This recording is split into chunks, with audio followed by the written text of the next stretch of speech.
Today we'll talk about how can you enable post to follow notifications on your Reddit app.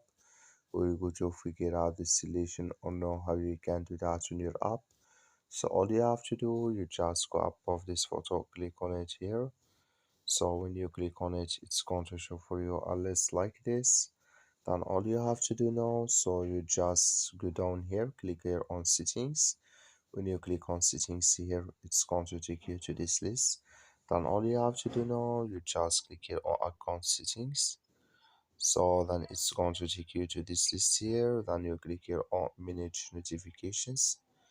Then when you click on it, it's going to take you to this list. Then all you have to do now, just go down here and you come here to post you follow. Click in this sign here. Then like you see this color show for us, that's mean post you follow notifications enabled with us now. That's all you have to do. Thank you for watching. Don't forget to support us by liking, subscribe.